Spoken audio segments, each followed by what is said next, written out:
Do brief. Mr Deputy Speaker, and I'll start by congratulating the honourable gentleman for Bromley for securing this important debate. I was delighted to co-sponsor it with him and several others, and I've been delighted to co-chair with him the all-party parliamentary group for London. And it's very important to see London members on all sides in the chamber making the case for London's children in the expectation that the government will then listen and do the right thing by the capital's children. Now, London schools have been transformed over recent years, particularly since the London Challenge that was introduced by the last Labour government in 2003.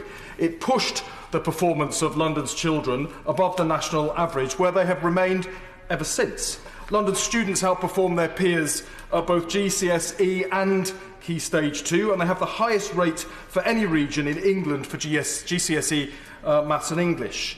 However, no one here, no one in education in London considers that to be job done. We need to keep the pressure up to improve still further.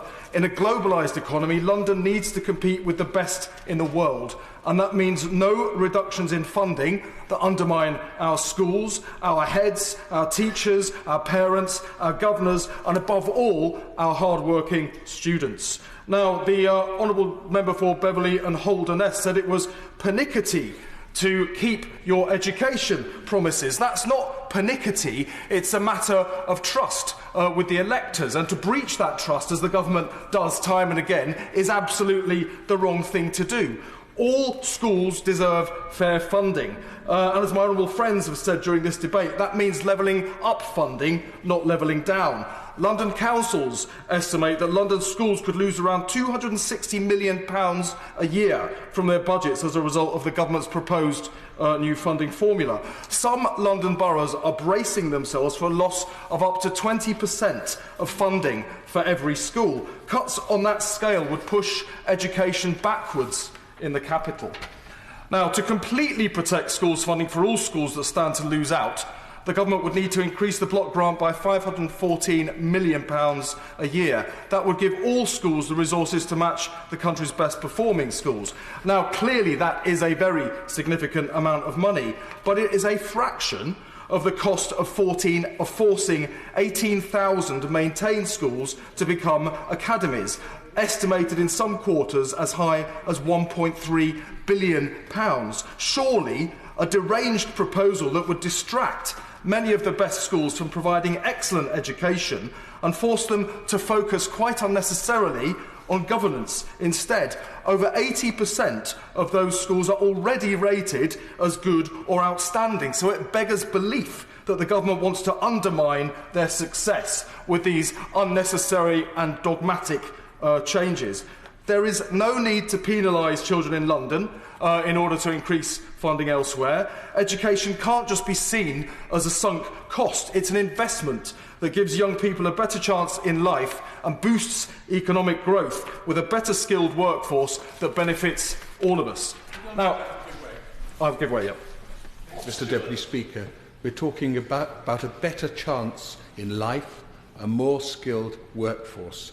I'm quite sure everyone in this chamber will agree with me that the people that are often disadvantaged at the moment are children with special education needs, and we've got to make sure that that funding is maintained, if not improved, because there are real problems starting to appear in our constituency, Bromley, Beckenham, particularly in schools which actually secondary schools, like the Langley schools, of which my own children, I have to declare, are a part.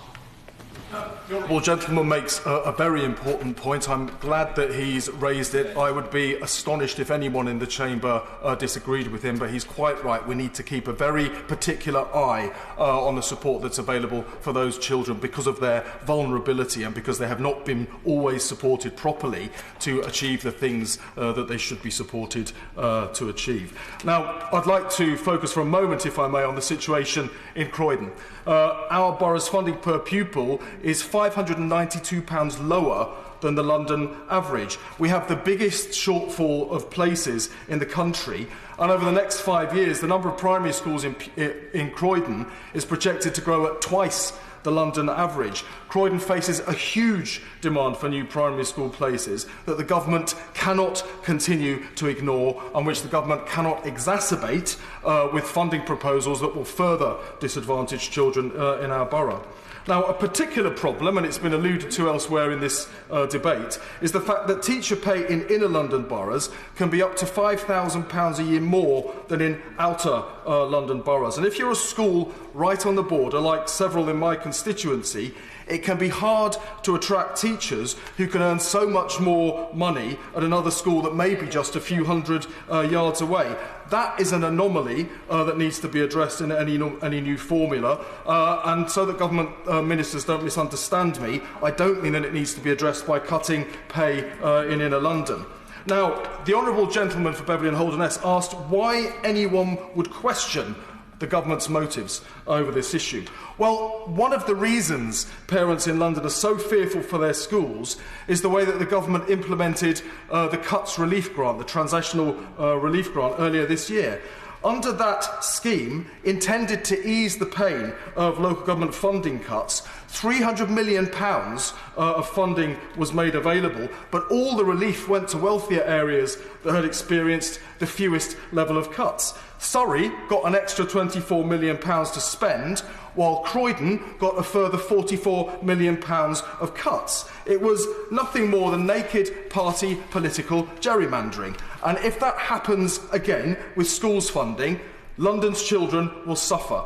London councils, cross-party organisation, estimate that 29 of London's 33 boroughs are at risk of losing funding, which is then likely to be transferred to less deprived areas. Such a decision would be perverse. I hope the new Mayor of London, who will be elected tomorrow, and I hope very much it's the Honourable Member for Tooting, will join me and other London MPs in making powerful representations to ministers to protect London's schools and London's children. We will not allow the government to undermine education in our capital city. Our children's lives matter too much, and our economic future depends on their success. I urge ministers, turn back and think again.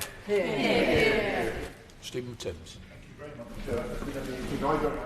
Debate and congratulate the honourable member for Bromley on securing it, and also for the way that he introduced the debate, and congratulate him together with my honourable friend from Croydon North on the way they're chairing the all-party parliamentary group for London. And they're absolutely right that this is a crucial issue for the future of the capital. I'm